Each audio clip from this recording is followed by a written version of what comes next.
গতকালকে আমাদের প্রাণপ্রিয় মুফাসসির ডক্টর মিজানুর রহমান আজহারী স্ট্যাটাস দিয়েছেন যে তিনি এবছর বিভাগীয় একটা প্রোগ্রামেও অ্যাটেন্ড করবেন না। এখানে অনেকেই দেখতেছি খুশি হয়েছে, কেউ বা ইতিবাচকভাবে নিয়েছে, কেউ নেতিবাচকভাবে নিয়েছে। তিনি মূলত যুক্তি দিয়েছেন এটাই যে আগামীতে যেহেতু নির্বাচন, এই নির্বাচনের জন্য তিনি প্রোগ্রামগুলোতে অ্যাটেন্ড করবেন না। লক্ষ লক্ষ মানুষের সমাগম হবে, এটাকে ট্যাকেল দিতে গেলে পুলিশ প্রশাসন যারা আছে, যারা কমিটি আছে, তাদের জন্য অনেক কঠিন হয়ে যাবে। এই জন্য প্রোগ্রামগুলোতে তিনি অ্যাটেন্ড করতে চান না। সাময়িকের জন্য এটা আমাদের কাছে যৌক্তিক মনে হয়েছে, কিন্তু আবার অন্য দিক চিন্তা করলে আমরা খুবই হতাশ। কারণ এই জাতির একটা মুখ্যম সময়, এটা গুরুত্বপূর্ণ সময় আমরা অতিবাহিত করছি। আগামীতে সত্য এবং মিথ্যার পার্থক্য হবে, হক এবং বাতিলের লড়াই হবে আগামী ফেব্রুয়ারিতে ইনশাআল্লাহ।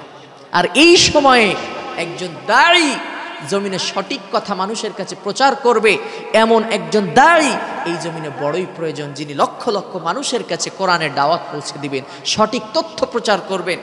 মানুষ একজন সৎ যোগ্য নেতা নির্বাচন করবে, তার গুণাবলী কি এটা প্রচার করবেন, এমন একজন দায়ী আমাদের জন্য বড়ই আজকে প্রয়োজন।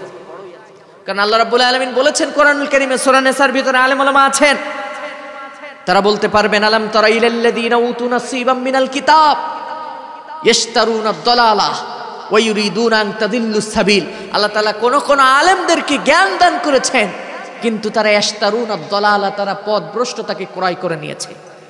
ওয়া ইউরিদুনা আন তাদিল্লুস সাবিল, তারা চায় গোটা জাতিকে পথভ্রষ্ট করতে।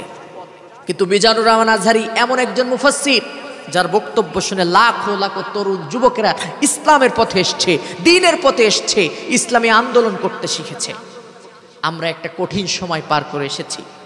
16 বছরের যে তিক্ত অভিজ্ঞতা আমাদের এই জালিম সরকার জুলুমতন্ত্র এই জমিনে কায়েম করেছিল, হাজার হাজার ছাত্র জনতা রক্তের বিনিময়ে আজকে আমরা স্বাধীন দেশ পেয়েছি। আর আমরা চাই একটি সোনালী দিনের সোনালী সমাজ গঠন হবে। আমরা বিশ্বাস করি আগামীতে সত্যের বিজয় হবে, কোরআনের বিজয় হবে, এই জমিন কোরআন দিয়ে রঙিন হবে একদিন ইনশাআল্লাহ। আমরা সেই আশা আকাঙ্ক্ষা নিয়ে, বুক ভরা আশা নিয়ে বসে আছি। এই সময় আল্লাহ তাআলা মুসলমানদের জন্য, যারা নাকি ঈমানদার, যারা নাকি মুমিন, তাদের জন্য এই জমিনকে উর্বর করে দিয়েছেন। কারণ যারা জালিম মাজলুমদের রক্ত ঝরিয়েছেন, আল্লাহ রাসূল সাল্লাল্লাহু আলাইহি ওয়াসাল্লাম বলেছেন, যখন কোন জমিনে মাজলুমের রক্ত ঝরে, ওই জমিনের ক্ষমতা পাওয়ার আল্লাহ মাজলুমের হাতে তুলে দেয়। সুবহানাল্লাহি বিহামদিহি। কেউ কেউ আবার খুব খুশি হয়েছেন, তিনি যে প্রোগ্রাম করবেন না এটা বলে ঘোষণা দিয়েছেন বলে অনেকেই দেখলাম খুশি হয়েছে, আলহামদুলিল্লাহ পড়তেছে। তাদের কথা ভালো কিন্তু মতলব খারাপ। খুশি হয়েছে তারা যারা নাকি তার ওই কথাটাই, মিজানুর রহমান আজহারীর ওই কথাটাই রাগ করেছিল, অসন্তুষ্ট হয়েছিল যে একদল খাইছে আর একদল খাওয়ার জন্য রেডি হয়ে আছে, তারাই বেশি খুশি হয়েছে। কিন্তু আমরা বড় হতাশ, কারণ এখন এই জাতির একটা মুখ্যম সময় আমরা অতিবাহিত করছি। এই জমিনকে আল্লাহ ইসলামের জন্য এখন উর্বর করে দিয়েছে। ইসলামের বীজ বপনের সময়, গুরুত্বপূর্ণ সময় এটাই। আমাদের প্রচলিত ভাষায় একটা কথা আছে, আপনারা জানেন, সময়ের 1 ফোঁট, অসময়ের 10 ফোঁট। আমার কেন জানি মনে হয়, আর যদি ইসলাম পরাজিত হয়, ইসলাম যদি বিজয়ী শক্তির মসনদে না যেতে পারে, আগামী 50-100 বছরে কি হবে আমরা নিজেও জানি না। যারা ইসলামী আন্দোলন নির্ভীক সেনাপতি লড়ে যাচ্ছেন, ইসলামকে বিজয়ী শক্তির মসনদে নেওয়ার জন্য অনেক চেষ্টা করে যাচ্ছেন।